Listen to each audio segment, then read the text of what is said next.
Hello there, good peoples of the internet. DD DeVere here with another Past Blast, playing a classic game of yesteryear. And today I'm playing a little bit of Redline. So let's have a quick look at our settings, shall we? So controls, which is fully rewindable. Now here's the first technical issue. Is that the, as you can see, the mouse is absolutely lagging like mental, and we're getting about 4 frames per second according to the FPS counter. They are fully rewindable, and you get mouse, keyboard and joystick settings, which is all nice. Because you have on foot and vehicle, which are separate settings.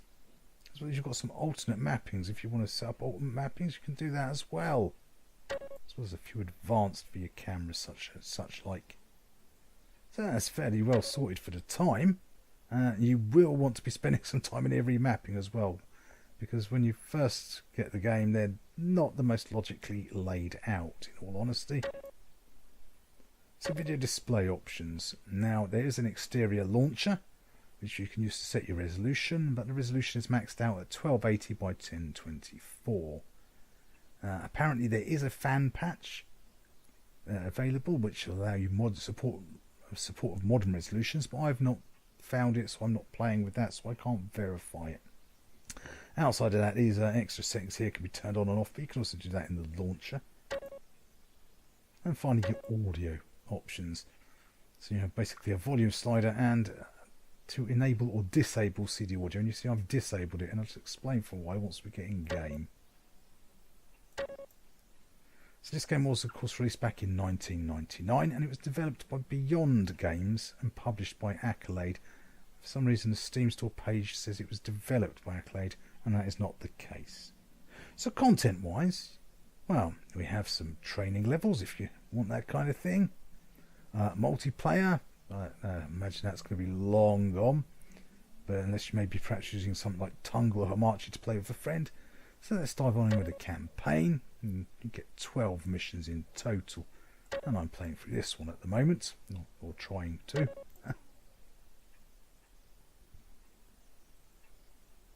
Bad Orgon. Danger is high today. This is a post-apocalyptic setting. And Orgon is an energy type, and we're here to destroy one of the generators because it's producing negative Orgon. You got some good firepower on this rig, including one big ass bomb. You're gonna need it all to get through this. There, I've got the guided missiles selected. Bottom right there's our car status panel with what weapons we've got. And obviously you can guess to the left is our radar. So yes, this is FPS and car combat. Try and take those rocket launching dudes out. So that's one funky thing. You've often got side mounted weapons. I just saw that guy at the end there. So I've got the forward firing machine guns here. I've got 2 side mounted machine guns. And I've also got a mine layer, as well as those guided missiles we looked at a moment ago. Right, let's see another one. I can see on the scanner. So he's here somewhere. I'll jump out and deal with him on the foot, I think. There he is. Oh, there he was. Right, now this is not a good place to be stuck. I've left the vehicle right over there. The AI in the cars will happily run you over if they get the chance. Luckily you don't need to interact with anything. If you want to get in a vehicle, you just basically walk up to it and you automatically get in. And the same sort of thing happens for switches as well. You just have to walk up to them. Let's see. That completely missed him. So I did that. Oh, he keeps rolling out the way, that's why. That's not what we want. We're now caught with several. So, talking of technical issues, here's a big one. You might have already noticed it. Is the mouse. Mouse that tends to snap around on its own a lot onto different things, which can be very frustrating when you're trying to specifically target an enemy. Oops, I want to get that armour there. Big boxes are car pickups, little stuff is for you, the player. Down there. I'm going to quickly jump out and grab some ammunition off these chaps. rocket, and I'm going to get back in here very quickly. Yeah, the mouse really is quite the most irritating thing at times. As is the kind of targeting system for the missiles, it has a tendency to kind of make up its... randomly change its mind sometimes.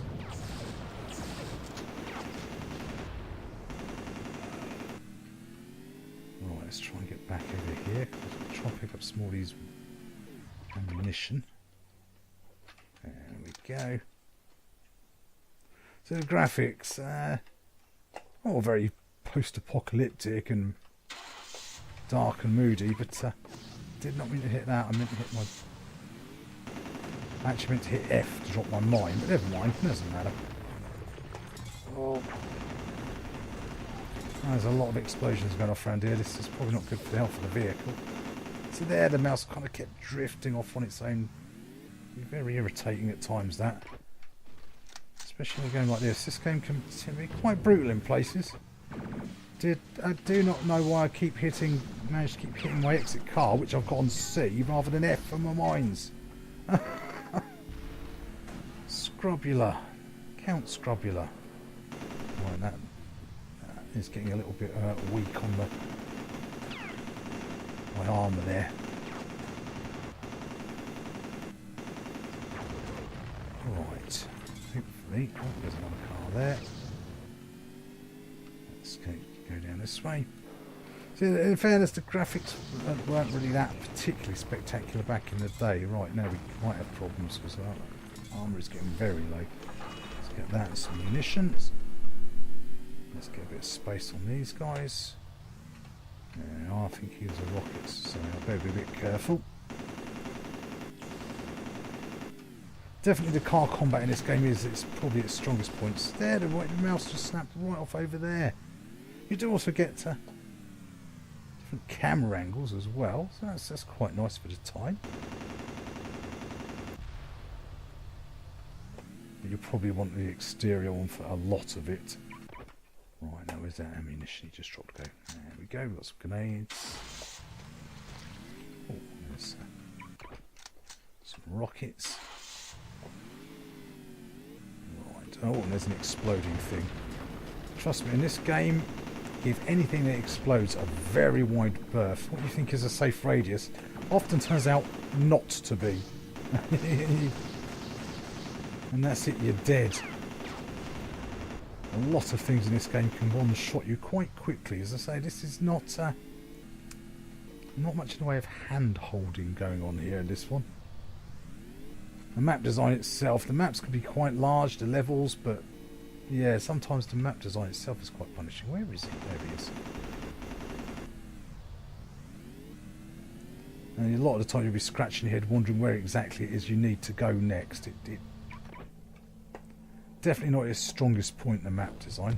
So this is the FPS side of the game. Definitely the weaker side of the game. So the weapon wise, as you can see, this is one of those funky... One weapon becomes multiple. So now it's a sniper.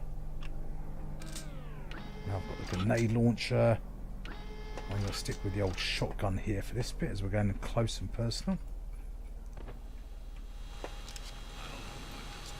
You've noticed the AI there does tend to pre-shoot you a lot.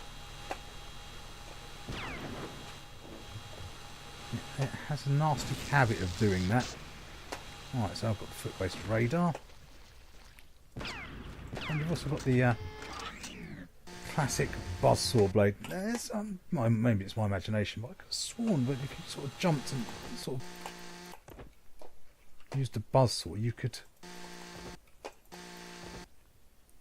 sort of like use it as like almost a jetpack to make yourself fly around the levels. So I might be able to switch over there. But no, I must have just forgot my technique, or maybe I'm getting the games mixed up. But I can't seem to be able to do it anymore. So yeah, definitely the FPS side. There's also another annoying little thing. If you see, if I get close to a lot of times, if you're close to a wall, it sort of sucks you in and slows you down, which you try to be a sort of fast Quake-based shooting side of it.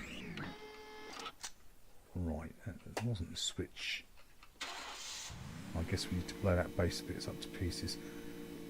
Yeah, it has a nasty habit of doing that, sucking you in, slowing you down, and this is obviously definitely inspired by the sort of Quake era shooter. But yeah, it's not the greatest at getting caught on the stuff like that. I used the old rifle for this. Just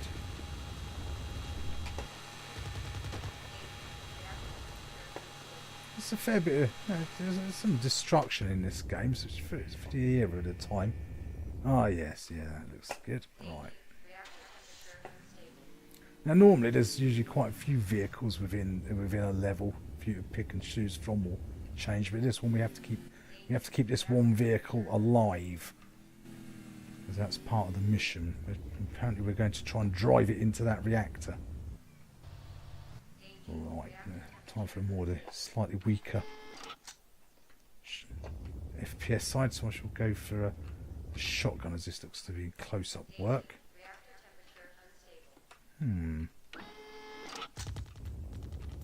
Oh, an irritating dramatic effect.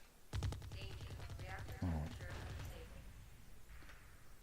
Right, that appears to be the way to do it. So sticking well clear of any explosions. Right now. Oh, yeah, fine. Make the camera shake, but don't actually move my character model, please. Also, it's the health. The health's also quite interesting. You can just keep healthing up until you hit the max of 200. There's no other armor or anything like that. You just keep maxing up. It's quite nice. It's really quite irritating the way it actually throws your character around. It doesn't just shake the screen. But I was talking about AI, wasn't I, just a moment ago. Now there's another issue, especially the ones with the rocket launchers. When you're trying to do the FPS sections, imagine there was one up here. The amount of times they will pre-shoot you, like you saw in that when I was in that complex there, and then you will get one shot, even from full health. The rocket launchers in this game can wreck you. Yeah, game is punishing. I've said it before.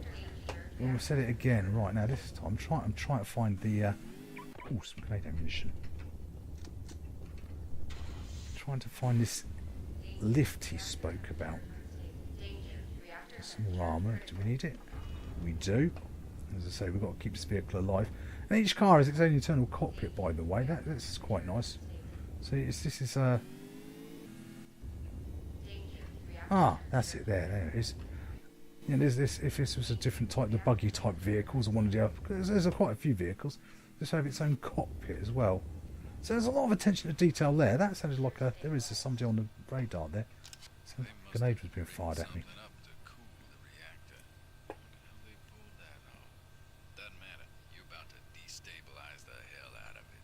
Just like a South American regime. Yeah, this is a... Right, I'm just going to jump out and do this on foot again. Oh, someone's there.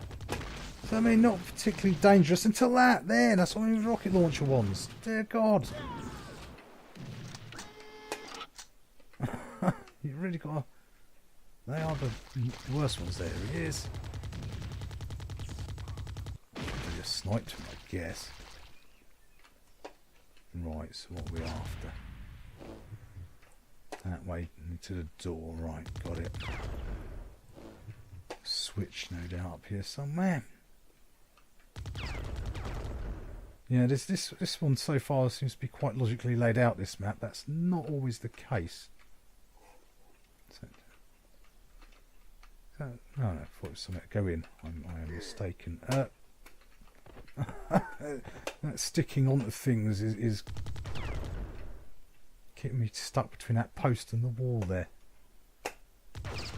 Oh, I guess that's the switch we're after. So yeah, expect to get one-shotted a lot by RPG wielding and toting troops in this game. But definitely the vehicle combat is where this game's biggest strength is. Beyond games themselves, mostly developed driving games previous to this.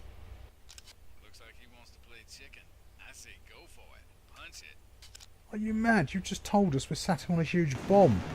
He is getting machine gunned into the face.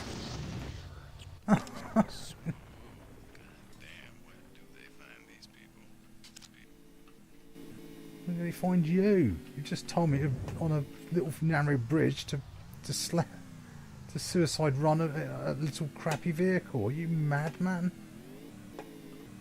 Well, I'm a bit damaged here and the scanner's going mental. It looks like there's a lot of enemies coming up. Oh! So yeah, that crosshair keeps snapping to that wall. Did I get him?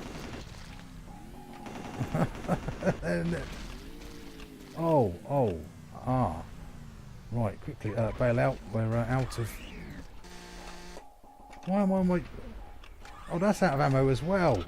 I'm out of vehicle ammo and I'm out of... Wow, I hope there's some more car stuff up here shortly.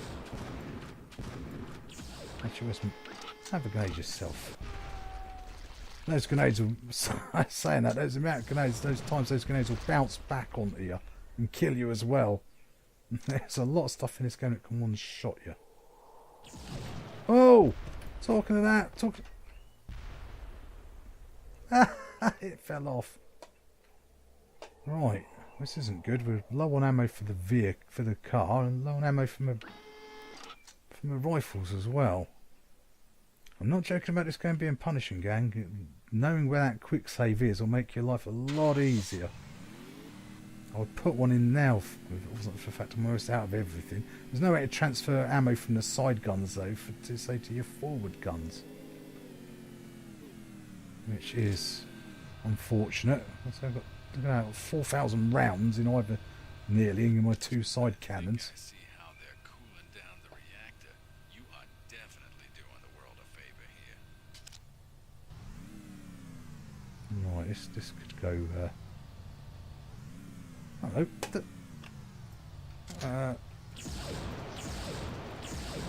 Oh, that is... Wow, what the... Kid had eggs for breakfast. I hate Wow. It seems eggs is off the menu. How'd you like them eggs? They were well scrambled. I am not joking when I claim this game is punishing. As you can see, it's at times torturously difficult. Especially with some of the map layouts as well, when you're wandering around finding where to go and then boom, walk around a corner and the AI one-shots you. I'm not joking about it being imbecile meets samebot when I say that either. So, well, I didn't put in a quick save, so we'll probably conclude our dealings around here, gang. Yeah, very, very rough. I mean, graphically, it was nothing stellar back in the day. You know, it gives a very good post-apocalyptic feel. The FPS is definitely quite weak by comparison, especially, I mean, this Quake was before this game, it was much better FPS action. The car combat, they've definitely done a fairly good job there. It's definitely better, but it is that snapping mouse. It can be very frustrating. Oh, and music, I never got to mention that, did I? There's a... Although if you check when you've downloaded the game, you will see the audio files are in your game folder. This game in the day had quite a big, fairly extensive soundtrack with it. They just won't play. It just plays this one bit over and over again, which then drowns out all the voice work. So that's why I just disable it. But yeah, for whatever reason, there's a bug there, so you won't even get the soundtrack. You could probably convert them from the file format to something like MP3 and listen to it, but it won't play in actual game when you're playing it. So yeah, there are some technical issues, but apparently there is a fan patch available for the resolution, if modern resolutions are important to you.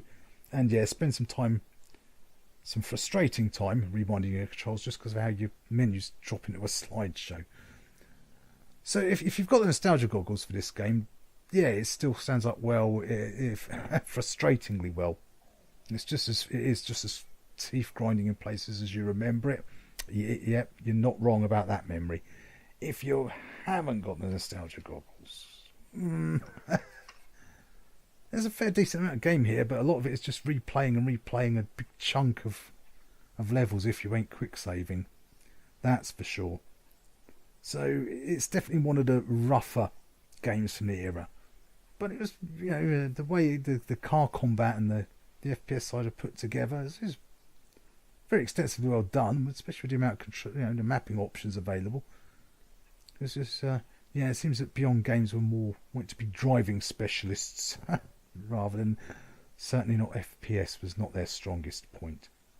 So if you're in the mood for a challenging game, shall we say, of a retro year, this is definitely could fill that bill. And whilst we're here, one last quick observation. Their pricing, now the game itself is only £5, so it's nothing that's going to break the bank. But if you go to the Steam store page, I don't know about GOG.com, but Steam, you might notice that this game is on a couple of different gaming packs. It's part of a couple of different gaming packs, and one of which is nearly £20 and comes with 5 games, and then the next pack is actually £15 and comes with 6. So you might think to yourself, oh, well, that's a pretty good bargain, I'm going to have that. Be warned, a good few of those games on that pack, well actually on both packs, have a lot of troubles running on Windows 10. A lot of troubles, a lot of hoops to jump through, and even that might not solve the issue. So you might just want to wait to pick this one up on its own rather than as part of the packs. I mean, if I do get those games to work, I will of course do some videos for this channel and explaining any steps I managed to get them working with. But so just keep that in mind if you are thinking of giving this a crack, that it might be better off just picking it up on its own without the extras this time. It's a shame because some of those games are quite decent games from the past, but not if they don't run, they're not. So anyway, gang, we'll conclude our dealings at this point. Thanks for taking the time to watch the video. Hope you found it useful and entertaining in some way. And as ever, don't forget to like, comment, subscribe to let me know you're alive. I shall see you all next time. Bye for now.